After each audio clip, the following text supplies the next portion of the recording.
ओ भाई साहब ये देखिए हॉल, ये देखिए चिल्ड्रंस रूम, देखिए कितना बड़ा है। आपके बच्चे खेलते खेलते थक जाएंगे। हो गया, मजे ले लिए, आइए। और यह है बेडरूम, इसकी खिड़की से तारे दिखते हैं, तारे। आपको क्या लगा प्रॉपर्टी डीलर हुआ? अरे आपको अपना घर दिखा रहा था। Pearls infrastructure. हम जानते हैं कि घर अरमान, उम्मीदों और सपनों का बना होता है, तभी तो हम घर बनाते हैं, जिंदगियां बनाते हैं। अक्षय बाथरूम कब धोगे? आज संडे है ना।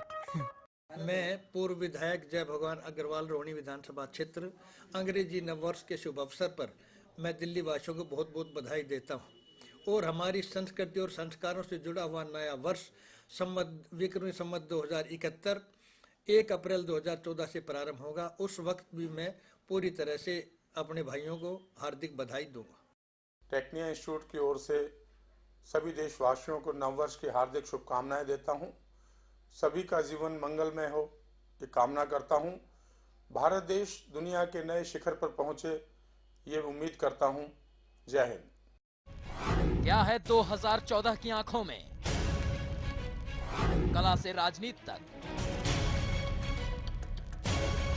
तकनीक से लेकर विज्ञान तक चल रही है बदलाव की आंधी। देखिए रात 9:30 बजे नया साल नई उम्मीदें, सिर्फ चैनल 1 न्यूज पर। खबरों की असल हकीकत। क्या ये जो बयान अरविंद केजरीवाल ने दिया है कि 48 घंटे का समय, क्या एक राजनीतिक बयान है? ये बेबाक बेखौफ। राहुल गांधी की बात करते हैं, उनका साफ तौर पर 2 साल पहले कहना था कि इस बिल से होने वाला कुछ नहीं है, अचानक से उस बिल से सब कुछ हो जाएगा। आज अरविंद केजरीवाल ने रामलीला के मैदान पर दिल्ली के मुख्यमंत्री पद की शपथ। केजरीवाल ईश्वर की शपथ लेता हूँ। परत दर परत पड़ताल। लगातार आपके ओर से हुआ, ऐन मौके पर आपने बुराई किया। आरोप जो है अब अडवाणी एकदम पसंद नहीं करता है। बेबाक बहस हर रात 8 बजे सिर्फ चैनल 1 न्यूज पर। खबरों में एक कदम आगे। क्या है 2014 की आंखों में? कला से राजनीति तक, तकनीक से लेकर विज्ञान तक चल रही है बदलाव की आंधी। देखिए रात 9:30 बजे नया साल नई उम्मीदें, सिर्फ चैनल 1 न्यूज पर।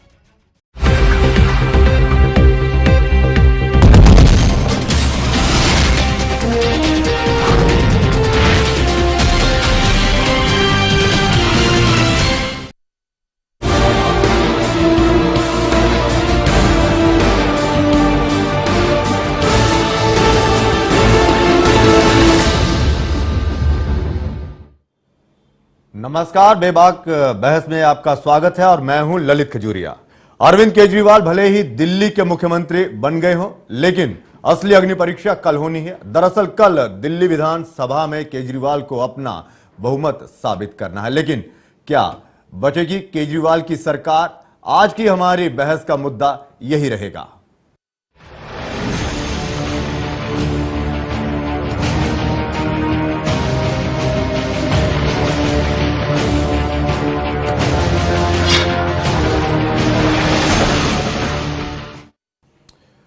मुख्यमंत्री केजरीवाल के सामने एक के बाद एक चुनौतियां आती जा रही हैं, लेकिन वो इनकी परवाह किए बिना, डरे बिना रुके अपना काम करते जा रहे हैं। कल कौन सी चुनौती का उन्हें सामना करना पड़ेगा, आइए देखते हैं ये खास रिपोर्ट। केजरीवाल की अग्नि परीक्षा। क्या केजरीवाल बहुमत हासिल कर पाएंगे? नया साल आया तो खुशियां भी अपने साथ लाया और नए साल के पहले ही दिन दिल्ली में नई सरकार का विधानसभा सत्र शुरू हो गया है। इससे पहले मुख्यमंत्री की शपथ लेते ही बिजली और पानी पर बड़े बड़े फैसले लेकर केजरीवाल ने लगाए मास्टर स्ट्रोक। लेकिन अभी उनके सामने खड़ा है एसिड टेस्ट, जिसको अभी पार करना बाकी है। दरअसल मुख्यमंत्री केजरीवाल को 2 जनवरी तक विधानसभा में अपना बहुमत साबित करना है। ये वो अग्नि परीक्षा है जिसे पार कर पाना बिल्कुल भी आसान नहीं है। वहीं मुख्यमंत्री केजरीवाल ने मंगलवार को कहा था कि उनके पास सिर्फ 48 घंटे का समय है। ऐसे में उनकी तरफ से इस तरह की बात कहे जाने से ये तो साफ लग ही रहा है कि क्या केजरीवाल को सरकार गिरने का डर लग रहा है, या फिर कहीं ऐसा तो नहीं कि वो दबाव की राजनीति कर रहे हैं? ऐसा हम बिल्कुल नहीं कह रहे हैं। दरअसल ऐसा खुद केजरीवाल ने मीडिया को जवाब देते हुए कहा। देखो जी, खूब जोड़ तोड़ चल रही है। अब ये बीजेपी कांग्रेस वाले हमारी सरकार चलने देंगे कि नहीं चलने देंगे, सरकार बचेगी कि नहीं बचेगी, हम कह नहीं सकते। तो हम तो ये मान के चल रहे हैं 48 घंटे हमारे पास, इन 48 घंटे में जितनी जनता की सेवा कर सकते हैं कर लो। तो ये बुखार वगैरह तो बाद में भी ठीक हो जाएगा, बाद में आराम कर लेंगे। तो अभी 48 घंटों में जितने हम लोग कर सकते हैं जनता की सेवा कर लेते हैं। बुधवार को सदन का सत्र शुरू होते ही केजरीवाल का असल इम्तिहान शुरू हो गया है। आपकी सरकार 2 जनवरी को विश्वास मत हासिल करने का प्रयास करेगी। वहीं विधानसभा अध्यक्ष और उपाध्यक्ष पद के लिए चुनाव 3 जनवरी को होना है और उपराज्यपाल नजीर जंग 6 जनवरी को सदन को संबोधित करेंगे और 7 जनवरी को जंग के अभिभाषण पर चर्चा होगी। गौरतलब है कि दिल्ली की 70 सदस्यीय विधानसभा में आपके 28 विधायक हैं, जो बहुमत की संख्या से 8 कम है। आपको कांग्रेस के 8 विधायकों का समर्थन है, जिसकी बदौलत आप बहुमत पा सकती है और सदन में बीजेपी के 31 और सहयोगी अकाली दल का 1 विधायक है। आपने पहली बार विधायक बने MS धीर को अध्यक्ष पद का उम्मीदवार बनाया है। बहरहाल अब ये देखना दिलचस्प होगा कि क्या कल केजरीवाल बहुमत साबित कर पाएंगे। मनु लखोत्रा की रिपोर्ट, चैनल 1 न्यूज। आज दिल्ली विधानसभा का पहला दिन था। वहीं कांग्रेस के समर्थन के मुद्दे को लेकर बार बार अरविंद केजरीवाल ये कह रहे हैं कि उनकी सरकार के पास सिर्फ 48 घंटे हैं, जिसके चलते हमारे संवाददाता मयंक गुप्ता ने दिल्ली के कांग्रेस अध्यक्ष अरविंदर सिंह लवली से बातचीत की। आइए सुनते हैं क्या कुछ कहना था अरविंदर सिंह लवली का। दिल्ली विधानसभा का आज पहला दिन था। सर, अरविंद केजरीवाल की तरफ से आप लोगों की तरफ से समर्थन दिए जाने के बाद भी कहा गया कि ये सरकार जो है वो 48 घंटे की है। देखिए, अब ये उनकी सोच हो सकती है। जहां तक कांग्रेस की बात है तो हम अपने स्टैंड पे स्टिक करते हैं अभी भी। सर, आप लोग अपने स्टैंड पर स्टिक करते हैं, लेकिन उनकी तरफ से जिस तरीके तमाम विधायकों को भी उन्होंने संदेश दिया है कि सरकार 48 घंटे की, 48 घंटे तक जो काम करना कीजिए, तो आखिर आप लोग की तरफ से समर्थन दिया गया तो क्या कुछ? देखिए, वो उनकी सोच है, ये हमारी सोच है। हमने जब अपना समर्थन ऑफर किया था तो हमने सिर्फ ऑफर किया था, हमने कोई जबरदस्ती नहीं की थी कि वो सरकार बनाए या ना बनाए। उनकी इच्छा थी तो उन्होंने सरकार बनाई है। तो ये उनकी सोच है, ये हमारी सोच है। हम अपने स्टैंड पे स्टिक हैं। कांग्रेस ने जो कहा था उस पर हम स्टैंड करते हैं। सर, लास्ट क्वेश्चन, उन्होंने डे 1 ये कहा कि 50% बिजली के दामों में सब्सिडी दी जाएगी। आप खुद मंत्री रहे हैं इतने साल तक, आपको लगता है कि क्या इससे बोझ बढ़ेगा या किस तरीके की? हम कल इस बारे में एक प्रेस कॉन्फ्रेंस करके पूरा डिटेल बताएंगे। एक तो ये सब पूरे की पूरी दिल्ली को सब्सिडी नहीं दी गई है। दूसरा, सब्सिडी देने की बात नहीं थी, इन्होंने बिजली के कार्यकाल को ठीक करने की बात की थी, तो ये तो सब्सिडी दी गई है। तो ये तो कहीं नहीं था इनके। आपको लगता है कोई विशेष कदम नहीं है, सब्सिडी कोई भी दे सकता है? पैसा तो कोई भी दे सकता है, लेकिन हम कल डिटेल में इस बारे में चर्चा करेंगे। Thank you sir. जाहिर है कल इस बारे में डिटेल से चर्चा होगी, लेकिन इतना जरूर साफ है कि जो चीजें की गई है, यानी 2 कदम पानी और बिजली, वो बहुत ज्यादा इम्पोर्टेंट और महत्वपूर्ण रखते हैं। दिल्ली से कैमरे प्रशांत के साथ मयंक गुप्ता, चैनल 1।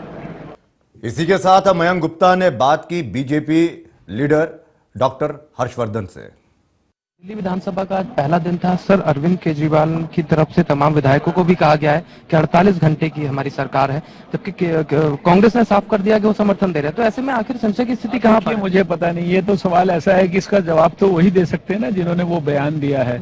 हम तो ना सरकार को बनाने में, ना उनके 36 के आंकड़े को जोड़कर पूरा करने में हमारी कोई जिम्मेदारी है। और हमारे बारे में तो उन्होंने पहले दिन कहा कि उन्हें ना हमसे समर्थन चाहिए, ना समर्थन जो है हमें देंगे। इसलिए हमारा तो कोई बीच में प्रश्न नहीं है ना। हमने तो पहले ही दिन स्पष्ट किया है कि हम जिम्मेदार विपक्ष की भूमिका निभा रहे हैं, वो हम निभाएंगे।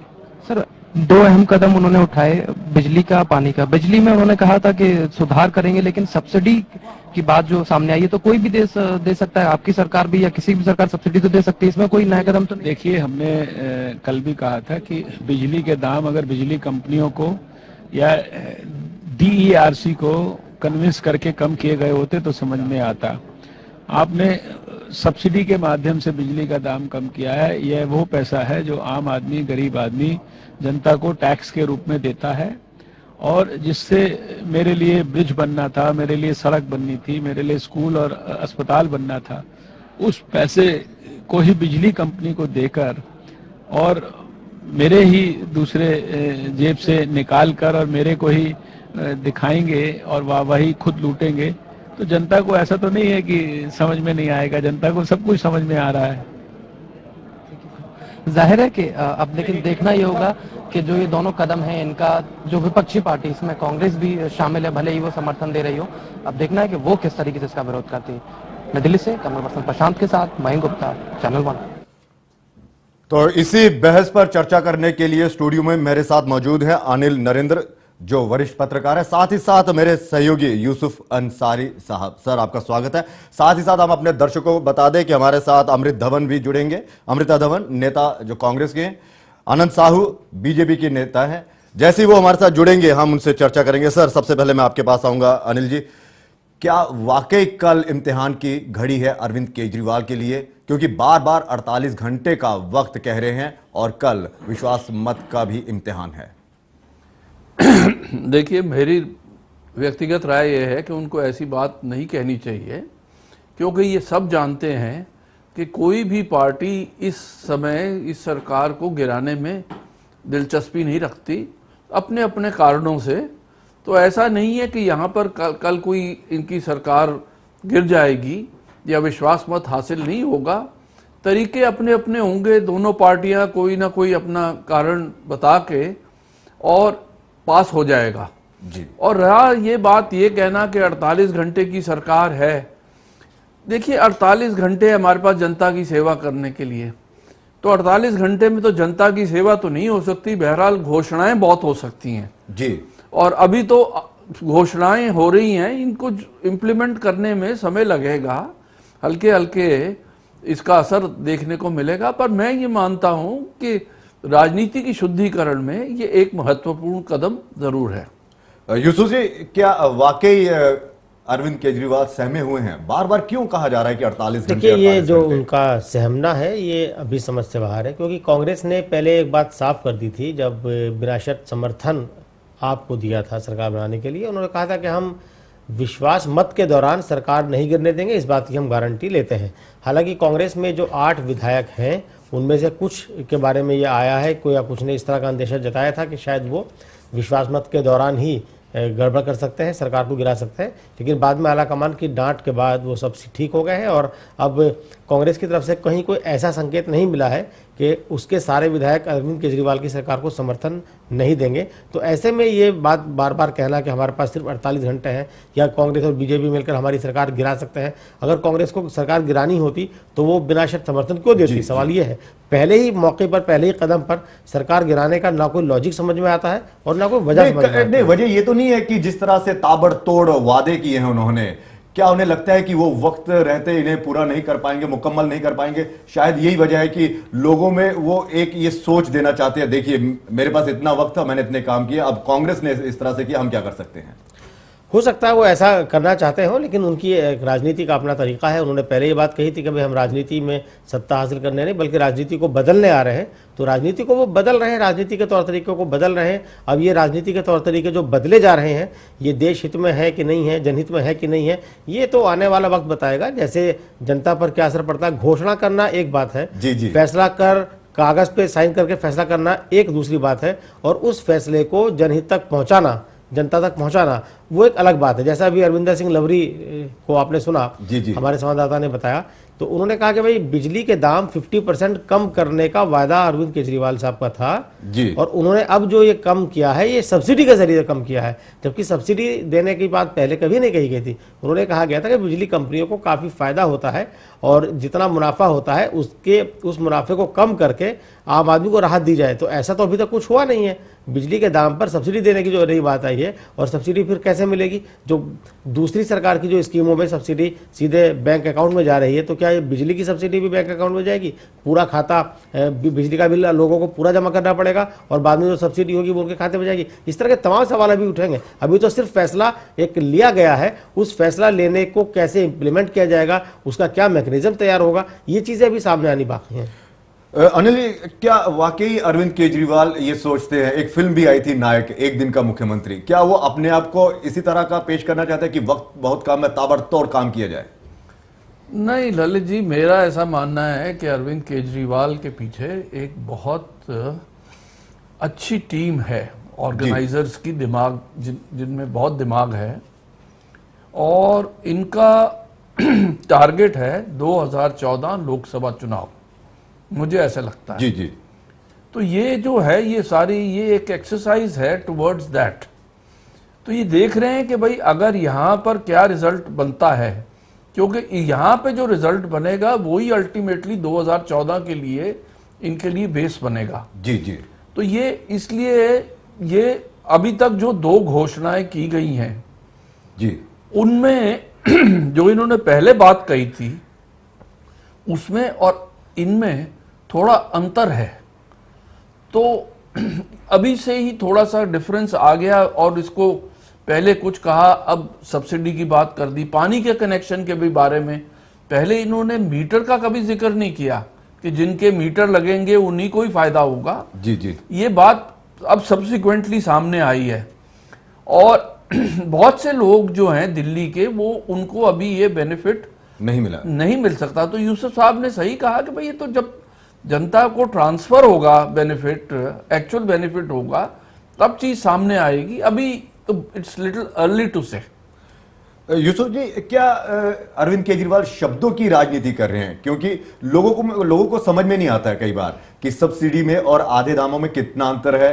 और पानी की अगर बात की जाए, कितने लीटर जो उन्होंने मुफ्त पानी कहा कि 666 लीटर वो मुफ्त पानी देंगे एक दिन का, और फिर अगर वो 67 या 68 हो जाता है तो फिर उस पर वो फुल चार्ज लेंगे। नहीं, चलिए, नहीं, ये बात तो खैर गलत है, क्योंकि जो उनका संकल्प पत्र मैंने पढ़ा है, संकल्प पत्र में साफ साफ लिखा है कि हम ऐसे परिवारों को जलमित्र की संज्ञा देंगे, नाम देंगे जलमित्र का, जो कम पानी खर्च करेंगे। जी जी। और उसमें उन्होंने साफ साफ लिखा था कि 700 लीटर तक जो परिवार पानी खर्च करता है उससे हम कोई पैसा नहीं लेंगे, लेकिन 700 लीटर के ऊपर एक लीटर भी अगर ज्यादा पानी वो खर्च करता है तो पूरे 701 लीटर का पैसा उनसे लिया जाएगा। तो इसमें तो कोई दो बातें नहीं है। लेकिन हाँ, ये बात सही है जो अभी आई कि भाई अब ये फायदा जो 700 लीटर पानी का फायदा है, ये सिर्फ उनको मिल पाएगा जिनके पास पानी का मीटर लगा हुआ है, जिनके घर पे, और वो चालू हालत में है जी। तो ये बात अब अचानक आ गई है। तो इसका मतलब ये हुआ कि जिनके घर में पानी के मीटर लगे हुए हैं, चालू मीटर लगे हुए हैं, उन्हीं को मिलेगा। दिल्ली की ज्यादातर जनता जिनको पानी की ज्यादा जरूरत है और जिनको पीने का साफ पानी मुहैया नहीं हो पाता है, उनको उनके घर में कब मीटर लगेगा, कब वो मीटर चलेगा, तब तक अरविंद केजरीवाल की सरकार रहेगी या नहीं रहेगी, ये चीजें तय हैं। जिनके घरों में मीटर लगे हुए हैं वो सब वेल हैव लोग हैं, तो उन्हीं को आप फायदा पहुंचाने की बात कर रहे हो। जिस आम आदमी की बात आम आदमी पार्टी कर रही थी, अभी तक आम आदमी तक कोई फायदा भी पहुंचता नहीं दिख रहा है इस तरह से। अगर यानी कि जो पे कर सकते हैं उनको तो फायदा दिया जा रहा है, जो नहीं कर सकते उनको कहीं ना कहीं इसका फायदा नहीं हो सकता है। तुरंत तो नहीं हो सकता, लेकिन अगर ये एक फैसला हो जाएगा, सरकार आगे चलेगी तो आगे जाके फैसला होगा। वो कब अगर कल की बात करें तो क्या लगता है सर, कल किस तरह से हंगामा होने के आसार हैं? देखिए, हंगामा नहीं होगा। जो एक तय तरीका है, जैसे कि इनके पास बहुमत नहीं है जी, और बहुमत साबित करना है, और बहुमत साबित करने के लिए विश्वास मत रखेंगे। विश्वास मत के दौरान अरविंद केजरीवाल अपना भाषण देंगे कि भाई हमने किन हालात में चुनाव लड़ा और किन हालात में हमने सरकार बनाई, हमारी सरकार की ये प्रायोरिटीज हैं, और हम विश्वास मत हासिल करना चाहते हैं सदन का। सदन में 70 विधायक हैं, जिनमें से एक स्पीकर बन जाएंगे, एक स्पीकर की सीट पर बैठे होंगे, तो बाकी बचे 69 के हिसाब से फिर उनको जो 35 का समर्थन हासिल करना जरूरी होगा। उस पर अरविंद केजरीवाल के भाषण के बाद दूसरी पार्टियों के नेता बोलेंगे जो भी बात करनी होगी उनको। उसके बाद जब वोटिंग का नंबर आएगा तब पता चलेगा कि सदन के अंदर जितने सदस्य उस वक्त मौजूद हैं उसके आधे से एक ज्यादा अगर उनको मिल जाता है तो विश्वास मत हासिल हो जाएगा। लेकिन अगर कांग्रेस के 2 या 3 लोग खिलाफ वोट कर दे, अगर कांग्रेस ने व्हिप जारी नहीं किया, क्योंकि अभी तक ऐसी कोई सूचना नहीं मिली है कि कांग्रेस ने व्हिप जारी किया है कोई सरकार के समर्थन में पास वोट देने के लिए, और अगर सरकार ने अंतरात्मा के कांग्रेस ने अगर लोगों को छोड़ दिया है और कुछ लोगों के मन में संशय है कि अरविंद केजरीवाल की सरकार को आगे चलाया जाए या नहीं चलाया जाए, और वो अगर मुखालफत करते हैं ऑन द फ्लोर, अगर वो समर्थन आपकी सरकार को समर्थन नहीं देते हैं तो सरकार गिर भी सकती है। लेकिन अगर कांग्रेस के आला कमान ये गारंटी लेता है कि विश्वास मत के दौरान हम सरकार गिरने नहीं देंगे, तो कांग्रेस आला कमान को एक व्हिप जारी करना चाहिए जिसके अंदर ये कहना चाहिए कि सभी सदस्य विधानसभा के अंदर मौजूद रहें और विश्वास मत के दौरान अरविंद केजरीवाल की सरकार का समर्थन करें। लेकिन कुछ विप का भी उल्लंघन होता है। विप के उल्लंघन के बाद शायद यही वजह है कि अरविंद केजरीवाल कहीं ना कहीं सहमे हुए हैं। मैं एक और आपको सिनेरियो बताता हूँ। कल जैसे मान लीजिए विश्वास मत के दौरान किसी भी मुद्दे पे प्री प्लान्ड बीजेपी वॉकआउट कर जाती है, जी जी, तो वो 2-3 कांग्रेस के समर्थन देते हैं या नहीं देते वो बेकार हो जाएगा। पर सबसे ज्यादा जो ललित जी कल की चिंता नहीं, परसों की होनी चाहिए, वो है कि स्पीकर का चुनाव। जी, भारतीय जनता पार्टी इस बात पर डटी हुई है कि हम अपना स्पीकर बनाएंगे, और उनका ये कहना है और कुछ हद तक सही भी है, और कांग्रेस में भी ये है विचारधारा कि आप पार्टी की सरकार पर नियंत्रण रखने के लिए एक स्ट्रांग स्पीकर चाहिए। और दूसरी बात है कि आप पार्टी के सब अभी जरा उनको अनुभव नहीं है सियासत का ज्यादा, जी जी, तो हाउस को चलाना भी एक आर्ट होती है, इसलिए कोई एक्सपीरियंस्ड आदमी होना जरूरी है। पर वहां पर थोड़ा बहुत मैं समझता हूं कि एक सिचुएशन आ सकती है कि वहां पर देखना पड़ेगा कि क्या होता है। बहुत सही मुद्दा उठाया है। दूसरी बात एक चीज और है, जो एक राजनीति में हम लोग इसी समाज का हिस्सा है, देश का हिस्सा है, समाज का हिस्सा है। समाज में एक तारतम्यता होती है, एक मिनिमम एक बेसिक एटिकेट्स होते हैं। जैसे कांग्रेस की तरफ से एक शिकायत आई थी कि भाई केजरीवाल की सरकार को हमने बनाने में समर्थन दिया और केजरीवाल ने शपथ लेने के बाद एक शब्द शुक्रिया का भी नहीं कहा हमें, तो ये गाली देते है ना। तो जो समाज में एक बुनियादी चीज है कि भाई आपको अगर कोई मदद कर रहा है तो आप उसका कम से कम शुक्रिया अदा कर दें, वो चीज नहीं है। दूसरी बात, चुनाव नतीजे जिस वक्त आ रहे थे उस वक्त शोएब इकबाल ने सबसे पहले कहा था, जनता दल यूनाइटेड से जो जीते हैं, कि हम आम आदमी पार्टी को समर्थन देंगे सरकार बनाने के लिए।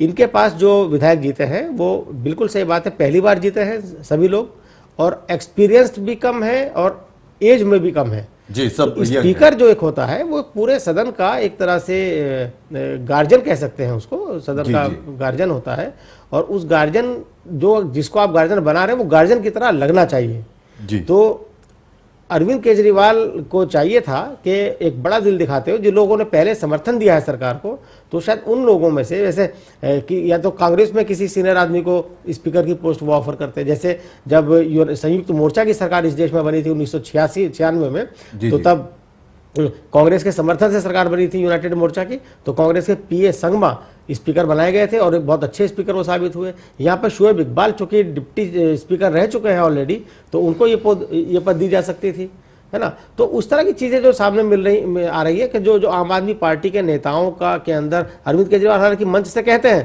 कि हम जो कांग्रेस का घमंड तोड़ने के लिए आम आदमी पार्टी आई है, कहीं ऐसा ना हो कि फ्यूचर में चल के हमारा घमंड तोड़ने के लिए कोई दूसरी पार्टी आए। तो इसका मतलब उन्हें कहीं ना कहीं इस चीज का एहसास है कि नेताओं के अंदर कहीं कुछ मामलों में लेकर के कुछ एरोगेंट अभी दिखने लगा है, उसको कम करने की जरूरत है। तो मुझे लगता है कि भारतीय राजनीति में अभी तक जो है मिलजुल के काम करने की जो एक परंपरा रही है, उस परंपरा को अब ये आम आदमी पार्टी छोड़ के चल रही है कि सारी चीजें हम अपने हाथ में रखेंगे। अभी कहीं ऐसा ना हो कि स्पीकर भी हम अपना बनाए और डिप्टी स्पीकर भी हम अपना बनाए जी।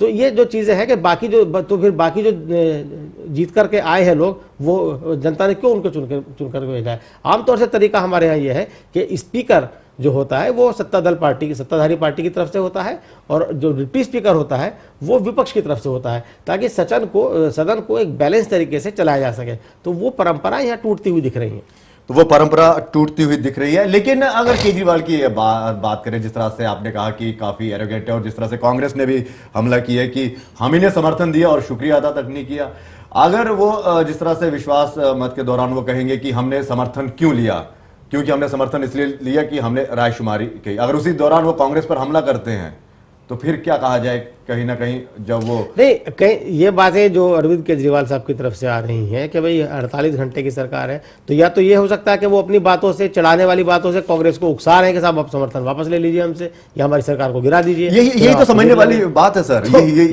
ये जो उकसावा है, ये ना दिल्ली के लिए अच्छा है, ना आपके लिए अच्छा है, ना कांग्रेस के लिए अच्छा है, बेसिकली पूरी राजनीति के लिए अच्छा नहीं, सिस्टम के लिए अच्छी बात नहीं है। नहीं, उकसावा इसलिए दे रहे हैं कि वादे बहुत ज्यादा है। घोषणा पत्र में जिस तरह से लगातार अवैध कॉलोनियों को नियमित किया जाएगा, हॉस्पिटल से सरकारी खोले जाएंगे, स्कूल ये सारी खोले जाएंगे, चीजें एक दिन में होने वाली नहीं है, इसमें एक लंबा प्रोसेस चाहिए। जितने स्कूल खोलने की बात आम आदमी पार्टी की सरकार ने की है, उतने स्कूलों की जरूरत दिल्ली को है, लेकिन वो आप नहीं समझ सकते कि वो एक दिन में, क्या एक साल में नहीं खुल सकते हैं।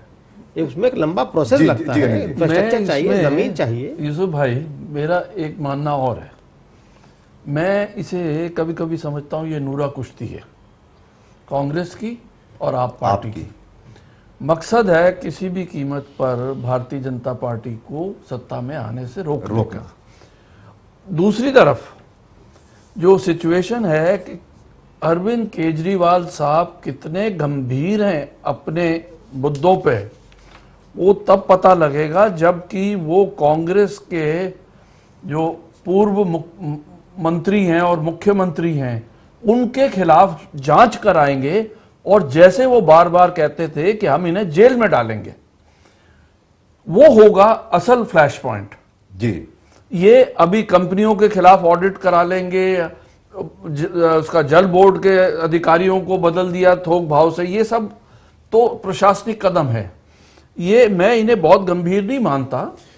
तो इसलिए देखिए, असल इम्तिहान वही होगा यूसुफ साहब जब वो भ्रष्ट मंत्रियों के खिलाफ कार्रवाई करेंगे, जिस तरह से ये कांग्रेस पर अटैक कर ही लाइमलाइट में आए हैं। जाहिर सी बात है, और कांग्रेस ने जब समर्थन दिया था बिना शर्त, उससे पहले अरविंद केजरीवाल कह चुके थे कि हम कांग्रेस के और बीजेपी के राज में जो घोटाले हुए हैं उनकी जांच कराएंगे और दोषी अधिकारियों को या मंत्रियों को, जो भी रहे नेता हैं, उनको हम जेल भेजेंगे। उस सब के बावजूद अगर कांग्रेस ने आपको समर्थन दिया है सरकार बनाने के लिए, तो कुछ सोच समझ कर दिया होगा।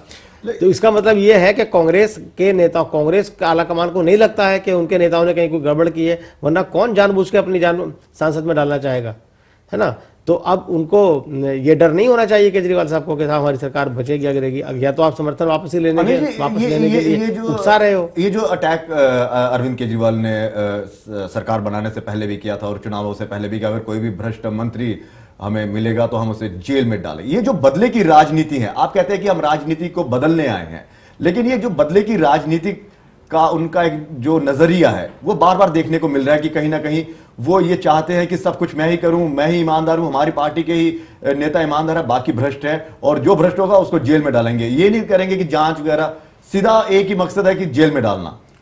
देखिए ललित जी, बात यह है कि मेरे को इसमें एक बड़ा लंबा प्लान नजर आ रहा है जी, और मैं आपके चैनल के माध्यम से उसे थोड़ा शेयर भी करना चाहूंगा। जी जी, देखिए, इनके जो विचारधारा है वो बड़ी क्रांतिकारी है, इन द सेंस कि अगर आप इनकी विचारधारा और वामपंथियों की विचारधारा को पर गौर करें तो उसमें कोई बहुत ज़्यादा फर्क नहीं आएगा।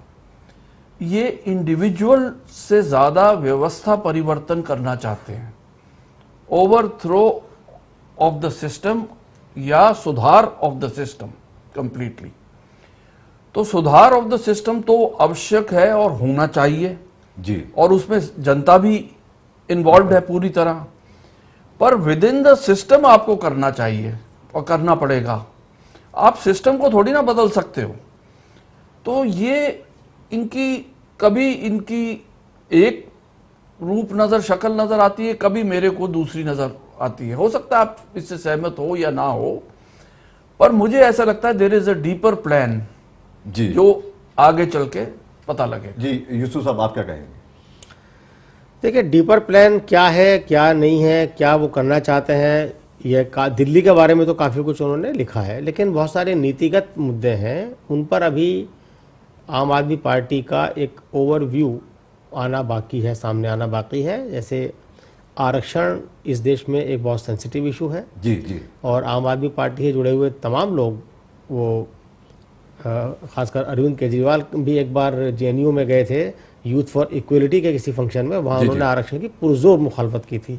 तो अब अगर लोकसभा चुनाव वो लोग लड़ेंगे तो लोकसभा चुनाव में सिर्फ प्रशासनिक मुद्दे टाइप की चीज़ नहीं होगी, वहाँ पर देश की विदेश नीति क्या होनी चाहिए, आरक्षण पर क्या होगा, मुसलमानों के आरक्षण की मांग उठ रही है उसमें क्या होगा, दलित आरक्षण में मुसलमानों की हिस्सेदारी का सवाल है उस पर क्या होगा। तो इन तमाम मुद्दों पर जब तक उनकी राय सामने नहीं आती, पुख्ता राय सामने नहीं आती है, तब तक कुछ कह पाना मुनासिब नहीं है। दिल्ली का जो चुनाव लड़ा गया, देखिए दिल्ली देश की राजधानी है लेकिन एक सिटी कैपिटल है, एक शहर है दिल्ली, बहुत बड़ा स्टेट नहीं है, एक शहर है, आबादी बहुत ज़्यादा है और वही कैपिटल है। तो एक छोटी जगह है और यहाँ उन्होंने पूरे सिंपल प्रशासनिक मुद्दों पर चुनाव लड़ा, कोई नीतिगत फैसले की बात यहाँ पर नहीं हुई।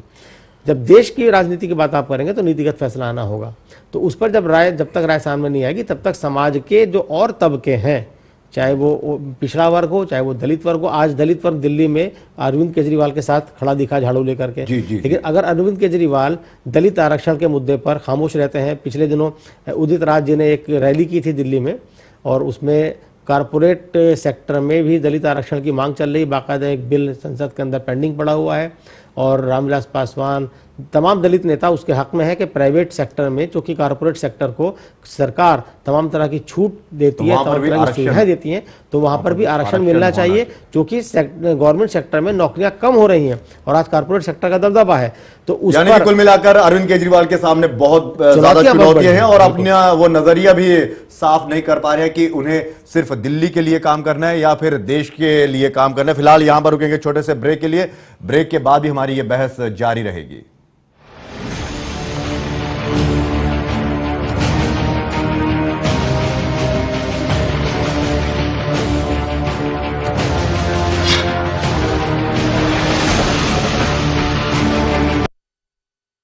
ऐसा घर आपने नहीं देखा होगा, संभाल के पोछा मारा अभी। आइए, वो भाई साहब ये देखिए हॉल, ये देखिए चिल्ड्रंस रूम, देखिए कितना बड़ा है, आपके बच्चे खेलते खेलते थक जाएंगे। हो गया, मजे ले लिए, आइए। और यह है बेडरूम, इसकी खिड़की से तारे दिखते हैं, तारे। आपको क्या लगा प्रॉपर्टी डीलर हूँ? अरे आपको अपना घर दिखा रहा था। पर्ल्स इंफ्रास्ट्रक्चर, हम जानते हैं कि घर अरमान, उम्मीदों और सपनों का बना होता है, तभी तो हम घर बनाते हैं, जिंदगियां बनाते हैं। अक्षय बाथरूम कब धोगे? आज संडे है ना। चैनल 1 न्यूज के चेयरमैन जहीर अहमद साहब की ओर से सभी दर्शकों को नए साल की हार्दिक शुभकामनाएं। क्या है 2014 की आंखों में? कला से राजनीति तक, तकनीक से लेकर विज्ञान तक चल रही है बदलाव की आंधी। देखिए रात 9:30 बजे, नया साल नई उम्मीद है, सिर्फ चैनल 1 न्यूज पर।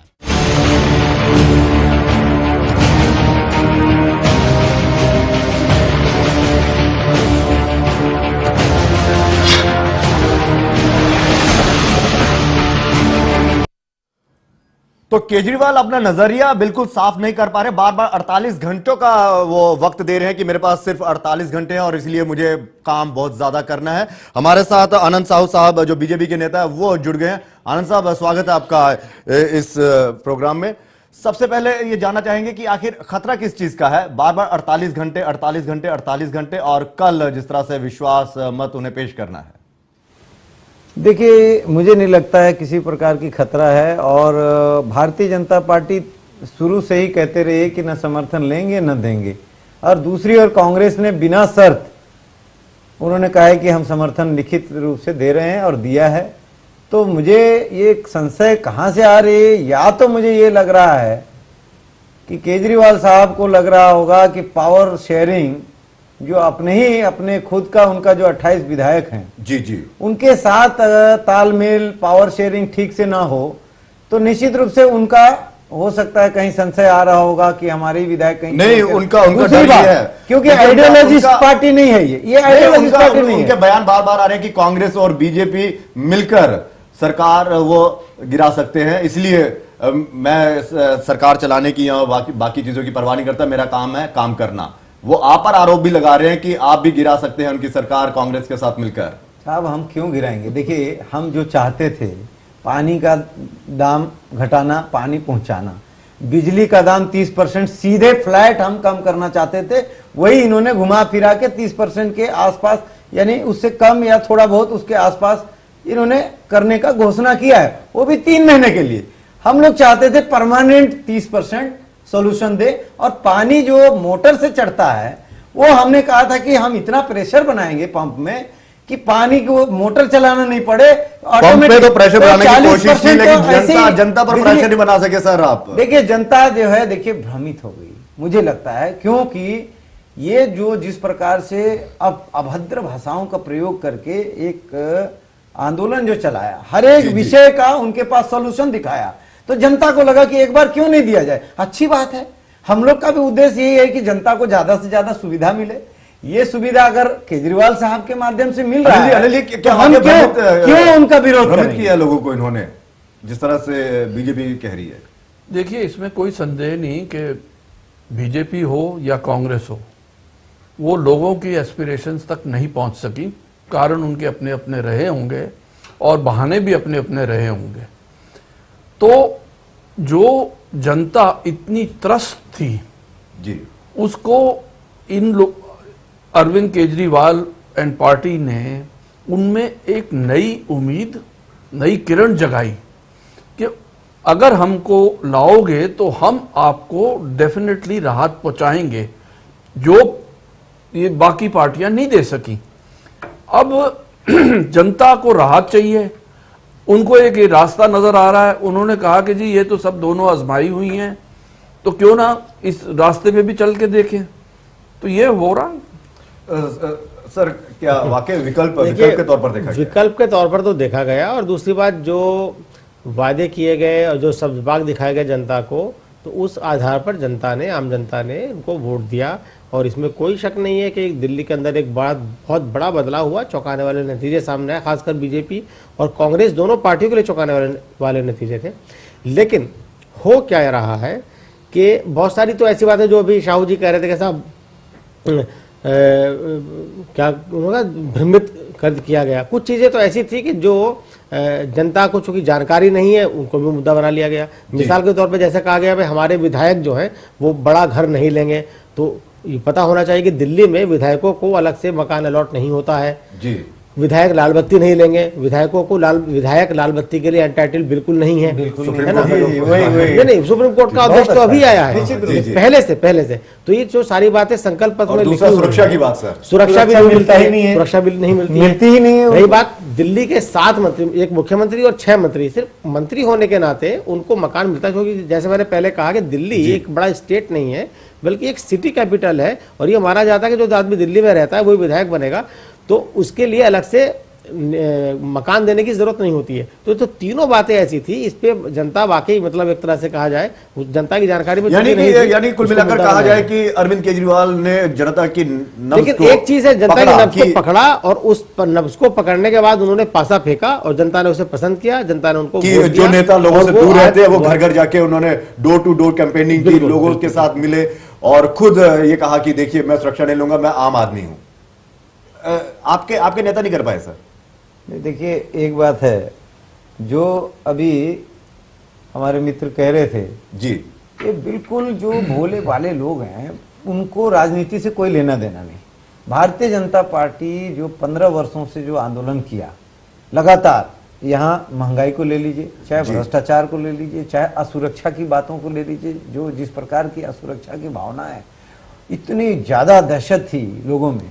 आज उस पर सुरक्षा पर भी अपना बहुत साफ नजरिया था भारतीय जनता पार्टी की ओर से, और बिजली और पानी और अनेक विषयों पर हमारी जो योजनाएं थी। आप डॉक्टर हर्षवर्धन जी को ले लीजिए जी। अब डॉक्टर हर्षवर्धन साहब जिस प्रकार से हम लोग कहते रहते कि बिल्कुल सरल, आप कभी भी 12 बजे रात को जाइए उनके घर, सीधा नॉक करिए कि मैं फला आदमी हूं, आपसे थोड़ा मदद है, आप खड़े उठ जाइए, उठ जाते हैं। ऐसे कार्यकर्ता के रूप में आकर के वो पार्टी में एक पहचान बनाए। इनका एक क्या हुआ कि अन्ना हजारे साहब का सारा फंड, सारा मीडिया, सारा मंच, सारा बैकग्राउंड सब कुछ मिला इनको एज ए सोशल एक्टिविस्ट। एक वरदान के रूप में अन्ना साहब का जो इनको ईश्वरीय कृपा रही, जो कि सबको नहीं मिलता है। ये इसका क्या फायदा हुआ मीडिया में? मीडिया देखिए मीडिया में एक चीज तो बहुत ही अच्छा इनको जो है देखिए भारतीय जनता नहीं, पार्टी मीडिया की अगर टिकट जो अगर है, आप लोग बहुत आंदोलन लेट आप लोग आंदोलन करते हैं, मीडिया उसको भी दिखाता है। कल अनुराग ठाकुर जी ने प्रदर्शन किया राहुल गांधी के घर पर, सारे मीडिया ने दिखाया। तो जो आंदोलन आम आदमी पार्टी ने या आम आदमी पार्टी बनने से पहले जो देश में चल रहा था, चूंकि वो इतना बड़ा आंदोलन था अपने आप में, तो बिल्कुल क्या मीडिया उसे नहीं दिखाता? ये जो आप मीडिया पर थोपते हैं, सही बात यह है कि आप जनता से अपने मुद्दों पर अपनी बात को ढंग से कम्युनिकेट नहीं कर पाए। जनता ने आपके एजेंडे को रिजेक्ट कर दिया, उसे नहीं अपनाया। आप कैसे रिजेक्ट कर दिया? आप सत्ता में आने लायक, कैसे आप कह सकते हैं? आने लायक मैं इसीलिए कह रहा नहीं हूं। दिया। बात वहां नहीं है जी। बात यहां है कि अब जो अरविंद केजरीवाल की परीक्षा की बात हो रही, जो हुआ सो हुआ, छोड़ दीजिए। जैसे दिल्ली में 12 सीटें रिजर्व हैं शेड्यूल कास्ट के लिए, जी जी, उनमें से 9 सीटें जीती हैं आपने, 2 जीती हैं बीजेपी ने और 1 जीती है कांग्रेस ने। इसका मतलब ये हुआ कि दिल्ली का जो सबसे गरीब तबका था, वो कहीं ना कहीं अरविंद केजरीवाल, वो अरविंद केजरीवाल को दिया। लेकिन अभी जो पहला फैसला हुआ है पानी का, एक शाहू जी, अब जो पानी का फैसला हुआ 700 लीटर पानी देने वाला, तो जिन बस्तियों से इन्हें वोट मिला है सबसे ज्यादा, उन बस्तियों को तो कोई फायदा उससे पहुंच नहीं रहा है। उससे तो फायदा उसको पहुंच रहा है जो पहले से एस्टेब्लिश कॉलोनियां हैं, व्यवस्थित कॉलोनियां है, वहां पर बिजली पानी के मीटर लगे हुए हैं, पाइपिंग है। झुग्गी झोपड़ी में तो पीने का साफ पानी तक मुहैया नहीं होता है। उसके लिए क्या प्लान है?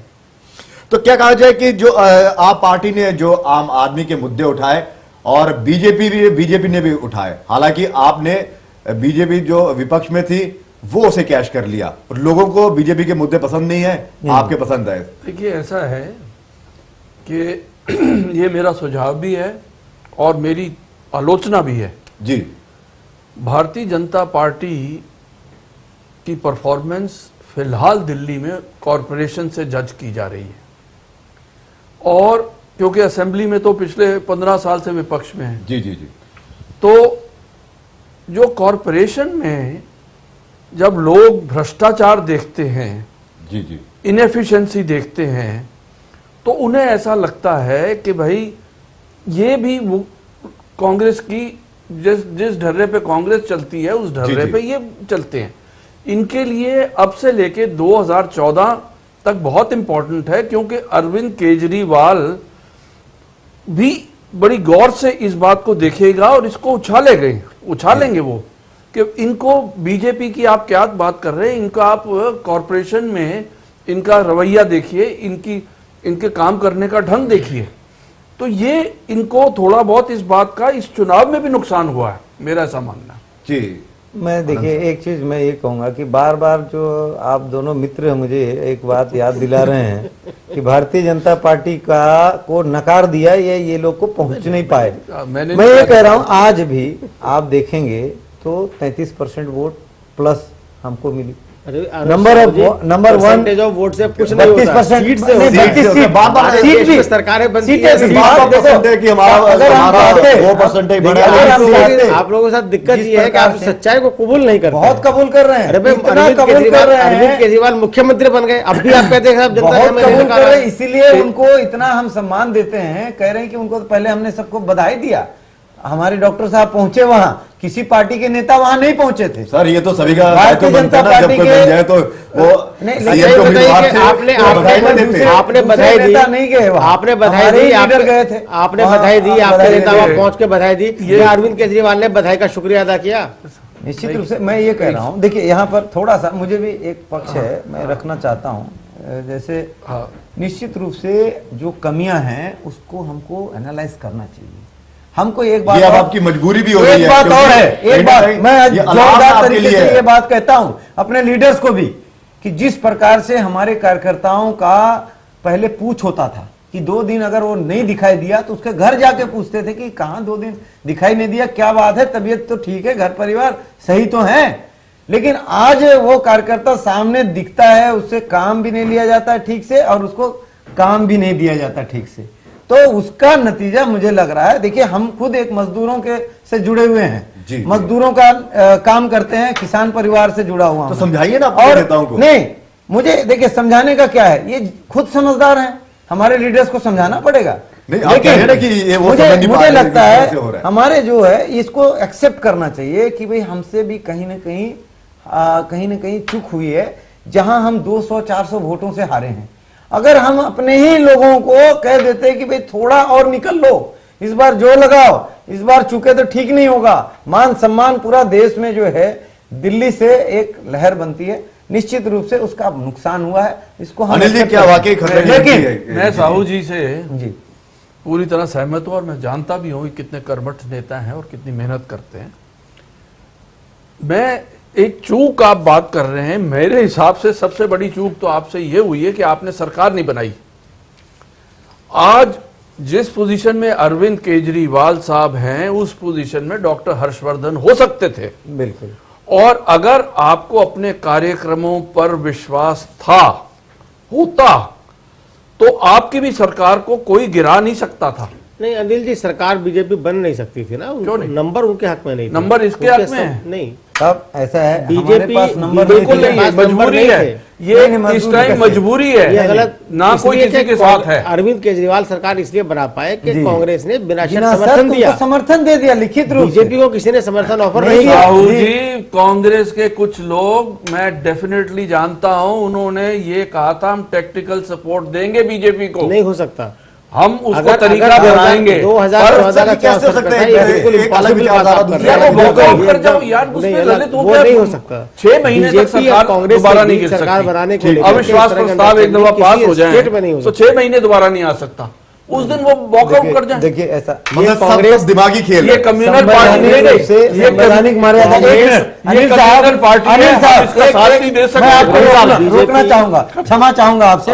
एक बात कहूंगा, अगर हम ये करते तो आप ही के आप जैसे मित्र और विश्लेषज्ञ कहते ये देखो ये जोड़ तोड़ की राजनीति, होस्ट ट्रेडिंग हो रहा है, ये है इनकी चरित्र, ये देखो दोनों पार्टी मिल गए।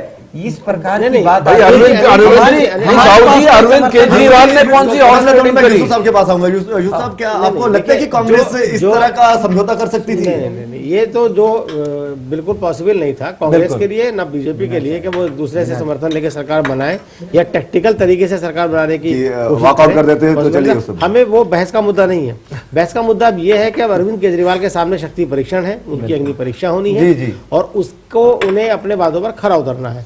तो ये जो डर उनके अंदर है, ये डर कहां से आ रहा है? सवाल ये है कि ये डर क्यों उनके अंदर आ रहा है, वो क्यों बार बार ये बात कह रहे हैं कि भाई हमारे पास सिर्फ 48 घंटे हैं। 48 घंटे नहीं है, उनके पास पूरे 5 साल है। आपको क्या लगता है सर, मैं एक ना थोड़ा सा एक चीज वो करूंगा, क्या आपको लगता है, हालांकि ये मेरा व्यक्तिगत मेरी राय हो सकती है, क्या आपको लगता है कि अरविंद केजरीवाल रोज नाइट फिल्म देखते हैं अनिल कपूर की तरह बनकर? चलिए नए नए मुद्दे इस तरह से देखिए वो क्या देखते हैं घर पे, इस पे हम ताक-झाक नहीं करते हैं, लेकिन एक बड़ा कारनामा अरविंद केजरीवाल ने और उनकी टीम ने किया है। वाकई ये जिस तरह से एक साल के अंदर सरकार बनाना एक छोटी बात नहीं है।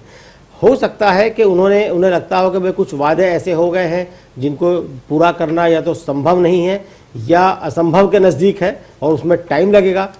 ठीक है, कांग्रेस ने समर्थन देके अपनी राजनीति की है, बीजेपी को समर्थन नहीं मिला तो वो अपनी राजनीति कर रहे हैं। आम आदमी पार्टी अपनी राजनीति कर रही है, उसको भी लंबी पारी खेलनी है। ये आखिरी चुनाव तो नहीं है दिल्ली का, लोकसभा चुनाव सर पे है, 4 महीने के बाद हो रहा है, तो उनको उसके हिसाब से करना है। तो हर आदमी हर पक्ष राजनीति कर रहा है, तो मेरे ख्याल में इतनी मोहलत और इतनी छूट, इतनी लिबर्टी अरविंद केजरीवाल को मिलनी चाहिए कि वो राजनीति कर सके। साहू जी से कि आपकी पार्टी कल क्या करेगी, विश्वास मत पे आपकी पार्टी का क्या स्टैंड रहेगा? वो तो खुला है क्या साहब, हमने कह दिया है, ना समर्थन देंगे ना समर्थन के खिलाफ वोट देंगे या विश्वास मत के पक्ष पे वोट देंगे, तो तय है पहले से, पार्टी की लाइन तय है कि भाई विश्वास हम क्यों समर्थन देंगे उसको। नहीं तो क्या मुखालफत करेंगे, क्या वोट जारी करेंगे ना लेंगे? क्या बीजेपी शायद याद होगा, सबसे बड़ी पार्टी होने के नाते सबसे पहले किरण बेदी जी ने एक कहा था, एक ट्वीट किया था, आप लोगों ने ध्यान दिया कि नहीं? कहा था कि देखिए बीजेपी का और आम आदमी पार्टी का एजेंडा दोनों का सेम है, कांग्रेस जैसी भ्रष्ट पार्टी को सत्ता से बेदखल करना और आम गरीब व्यक्ति को उसकी मौलिक अधिकार सुविधा युक्त उनको बनाना और यहाँ की जो सुरक्षा व्यवस्था है उसको संपन्न बनाना। तो वो उन्होंने कहा था कि इन दोनों को कॉमन मिनिमम प्रोग्राम बना के और आना चाहिए और सरकार बनाना चाहिए। दोबारा इलेक्शन नहीं होना चाहिए क्योंकि जनता में बोझ जाएगा और दोबारा उनको नुकसान होगा। कार्य जो है कल की बात कीजिए, कल क्या होगा, कल की बात कीजिए। तुरंत कहा कि हम न समर्थन सरकार भी बन गई, दो वादे भी पूरे कर दिए, समर्थन ले भी लिया, क्या होगा? सरकार बना भी लिया, अब हमसे क्या अपेक्षा नहीं। विश्वास मत पर जब वोटिंग होगी, देखिए साफ तौर पर भारतीय जनता पार्टी विपक्ष में है, वो विपक्ष की भूमिका निभाएगी, यानी सरकार गिराने की कोशिश करेगी। सरकार नहीं, हम वहां वोट करेंगे। क्या बीजेपी निश्चित रूप से बीजेपी ने क्या व्हिप जारी किया है कि सभी वो आने वाला टाइम में कल मालूम हो जाएगा सुबह में, निश्चित रूप से। मुझे अभी जानकारी नहीं है, जो सच्चाई है मैं आपको कह रहा हूं, क्योंकि वास्तव में हमारी पार्टी जब कह चुकी है कि ना समर्थन देंगे ना लेंगे, तो यहाँ तो समर्थन देने की बात नया और बिल्कुल अलग होगा। तो ये अपेक्षा भी मुझे नहीं लगता है कि अरविंद साहब कर रहे होंगे। एक बार उनको ऑलरेडी समर्थन मिल चुका है कांग्रेस से, तो हमसे उनको अपेक्षा भी नहीं है। वो तो ये चाहते हैं कि हमारी जो भी गलतियां हो या कोई बात हो, अच्छे कार्य हो, उसमें आप सुझाव दीजिए, केजरीवाल आप मदद कीजिए। जो अरविंद केजरीवाल की शंका है, डर है कि भाई हमारी सरकार गिराने की कोशिश हो सकती है, तो सिर्फ ये जानना हम चाह रहे थे कि क्या विश्वास मत के दौरान बीजेपी को अगर ये लगता है कि भाई आप आम आदमी पार्टी और कांग्रेस का गठबंधन अनैतिक गठबंधन है, तो इसको क्या अभी गिराने की कोशिश आप करेंगे? आपके सारे बहुत अच्छा सवाल है आपका। हाँ। जी, बहुत बढ़िया सवाल है। यहाँ यूसुफ साहब, एक तो केजरीवाल साहब जब चुनाव लड़ने से पहले, यानी चुनाव 1 साल के दौरान में, भारतीय जनता पार्टी को कभी भी इस प्रकार से कभी नहीं कहा कि ये पार्टी भी अच्छी राष्ट्रीय पार्टी है और अच्छी विचारधारा की पार्टी है, देश के हित में काम करने वाली पार्टी है, एक बार भी नहीं कहा। किसने? केजरीवाल जी ने। तो क्या आप और सुनिए, अब कौन सा और सुनिए, आज भी सर्टिफिकेट की जरूरत नहीं, और ये हमेशा जो है अभद्र भाषाओं का प्रयोग करके यहाँ तक राजनीति में अपना सफर तय कर लिए, और जनता भी देख रही है कि अच्छा है, एक काम जो है उसके आधार पर ये अपना जो है विचार मत जो है उसको फिर से ये अपने तरफ लाने का प्रयास कर रहे हैं, उसमें हम लोग पूरा सहयोग दे रहे हैं। लेकिन यहाँ जहाँ तक राजनीतिक रूप से जब हमारी भिन्नता है, हम जब उनके साथ, हमारा जब कोई गठजोड़ नहीं है, कोई गठबंधन, कोई धर्म नहीं है हमारे साथ, तो हम उनके साथ क्यों गठबंधन धर्म निभाएं? नहीं, जब ये आप बताइए मुझे। नहीं, यूसुफ साहब ये जानने की कोशिश कर रहे हैं, ये जानने की कोशिश कर रहे थे कि विश्वास मत के दौरान बीजेपी का स्टैंड क्या होगा। नहीं, जब केजरीवाल की सरकार को देखते हैं या केजरीवाल की सरकार को गिराएंगे, हम देखते हैं कि वो कहते हैं कि मैं क्यों इसके पक्ष में दे रहा हूं और मैं इसके मान लीजिए कांग्रेस कहेंगे कि हमारे ये जो मुद्दे हैं मान लीजिए पसंद नहीं है, मान लीजिए कांग्रेस के 4 विधायक बीमार हो जाए अचानक, मैं बता रहा हूँ, और वो घर बैठ जाए, मैं बता रहा हूँ, और आपके पूरे विधायक मौजूद हैं, मैं बता रहा हूँ, तो एक बात गिर जाएगी। एक बात बताइए, मैं कह रहा हूं, देखिए हमने पहले ही कहा था कि जिस प्रकार से कांग्रेस जो है एक सोशलिस्ट जो मूवमेंट चलाने वाले गांधी विचारधारा के व्यक्ति को एक राजनीतिकरण करने का प्रयास किया, ऐसे ही कांग्रेस ने भी पूर्ण रूप से गांधी जी को कांग्रेसीकरण करने का प्रयास किया। तो हम लोग पहले ही कहते रहे कि ये दोनों पार्टी में कोई अंतर नहीं है, तो दोनों पार्टी मिल भी गए, जो कि असंभव लग रहा था, जिसके साथ हजारों अभद्र भाषाओं का प्रयोग करके अगर ये दोनों पार्टी मिली रहेंगी, हम इनके साथ कैसे मिलेंगे? अब तो ये देखिए, अगर ये कांग्रेस के साथ नहीं होते तो शायद पार्टी कहीं विचार करती, लेकिन ये एक बार कांग्रेस से मिल गए तो हमारी पार्टी का धारा अलग है, हमारा सिद्धांत अलग है। कांग्रेसी विचारधारा के लोगों के साथ जब ये जुड़ चुके हैं, जो भ्रष्ट पार्टी के साथ, बिल्कुल ही करप्ट पार्टी के साथ, तो हम लोग उसके साथ कैसे हाथ मिलाएंगे? तो मतलब आप विश्वास मत के दौरान ही सरकार को गिराने की कोशिश मुझे जो जानकारी है अभी तक, उसमें हमारा पार्टी जो है निश्चित रूप से इनके विपक्ष में वोट करेगी।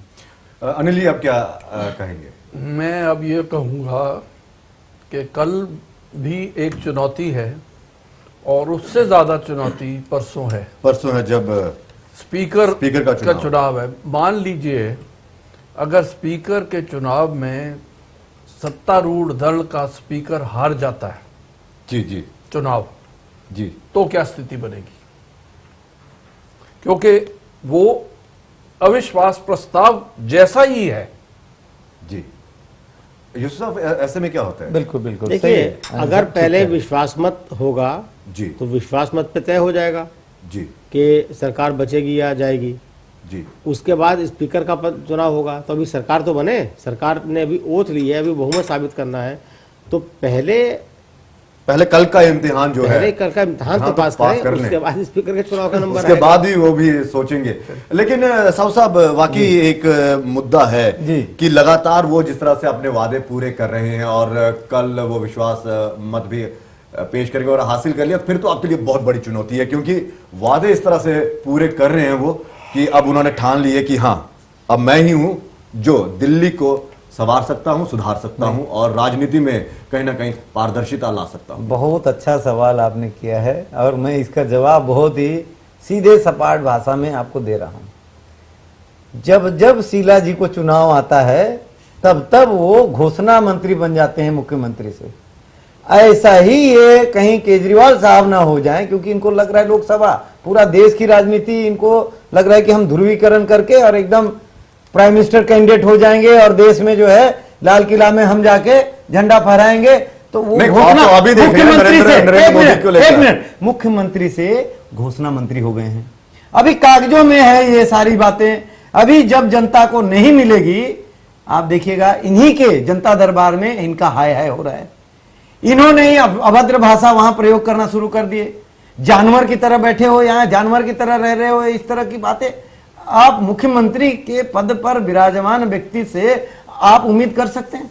आप देखिए अभी जो है माननीय मुख्यमंत्री जी से हमें बहुत उम्मीद है जी। ये तो एक दो सिगुफे हैं, एक घोषणा, अभी तो घोषणा मंत्री के रूप में है, वो मुख्यमंत्री नहीं मानता हूं मैं उनको, अभी वो घोषणा मंत्री हैं और अभी घोषणा पे घोषणा करेंगे।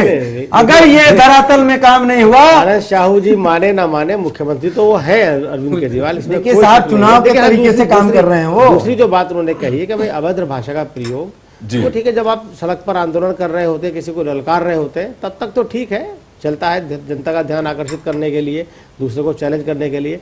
लेकिन जब आप खुद जिम्मेदारी वाली पोस्ट पर बैठ जाते हैं तो जिम्मेदारी का एहसास होना चाहिए और जिम्मेदार व्यक्ति को जिम्मेदार व्यक्ति की तरह बिहेव करना चाहिए। अनिल जी क्या वो चीज अभी लोगों को लग रही है कि वो उस तरह से शायद उतनी जिम्मेदारी अभी शायद नहीं झलक रही। क्या बीजेपी ने जो एक नया नाम दिया है, घोषणा मंत्री है, मुख्यमंत्री नहीं, क्या लगता है कि ये एक इनकी सोच है या फिर उन्हें लगता है कि वाकई वो वादे पूरे कर देंगे और हम पीछे रह जाएंगे? देखिए ललित जी, मैंने तो प्रोग्राम से शुरू में ये कहा था कि अभी तो ये महज घोषणाएं हैं जी, इनको क्रियान्वयन करने में असल ट्रस्ट तो वहां होगा। और हाँ, पर यह है कि इन्होंने एक रूपरेखा पेश कर दी है, एक प्लान पेश किया है, उसको इम्प्लीमेंट करना, उसमें और भी बहुत भी प्रशासनिक अधिकारी बहुत इंपॉर्टेंट होते हैं और बहुत सारे लोग इंपॉर्टेंट हैं, और वो मशीनरी भी पिछले 15 साल से एक खास आइडियोलॉजी या एक खास पार्टी के ओरिएंटेड है, उसको हल्के हल्के बदलना पड़ेगा इन्हें। कुछ चेंजेस इन्होंने शुरू कर दिए हैं, कुछ और करने पड़ेंगे, तो उसके बाद पता लगेगा स्थिति। और जाहिर सी बात है कल अग्नि परीक्षा है अरविंद केजरीवाल की, कल वो विधानसभा में अपना मत पेश करेंगे, देखना यह है कि वहां पे क्या होता है। वक्त की कमी है, जाते जाते आपसे आपका कमेंट जानना चाहेंगे, आखिरी क्या कहेंगे आप, कल क्या होगा? जैसे अनिल साहब ने कहा, मुझे अभी जो कहा कि ये जो काम कर रहे हैं, ये जो कार्य शुरू किया है, उसके लिए हर एक आदमी उनको बधाई दे रहा है। कल की बात बताइए, कल अरविंद केजरीवाल इम्तिहान में पास होंगे या फेल? देखिए मैं तो उनके ऊपर ही छोड़ता हूं, क्योंकि जो जैसा करता है वैसा भरता है। अगर उनके अंदर में अगर नेतृत्व क्षमता होगी तो निश्चित रूप से विजय होंगे, अगर नेतृत्व क्षमता नहीं होगी तो निश्चित रूप से पराजय होगी और उसके बाद घोषणा मंत्री बन के रह जाएंगे। जी अनिल जी। नहीं, निश्चित रूप से मुझे कोई संदेह नहीं है कि कल सरकार डेफिनेटली विश्वास मत प्राप्त कर लेगी और सरकार बनेगी, कोई पार्टी इंटरेस्टेड नहीं गिराने में। जी यूसुफ सर। अभी तक तो ऐसा नहीं लगता कि कोई पार्टी सरकार को विश्वास मत के दौरान गिराएगी, ना किसी का बयान आया है। अरविंद केजरीवाल अगर अपने बयानों से उकसाना चाहते हैं तो बात अलग है।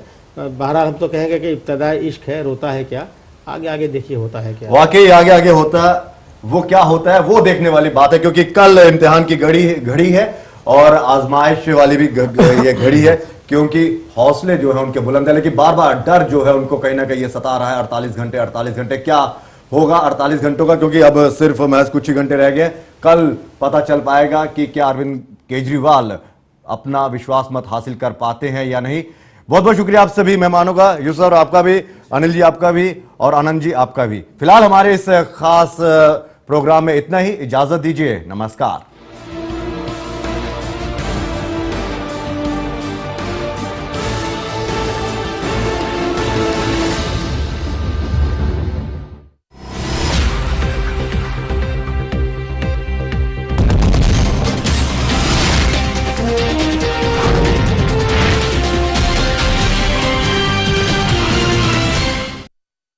ऐसा घर आपने नहीं देखा होगा, संभाल के पोछा मारा अभी, आइए।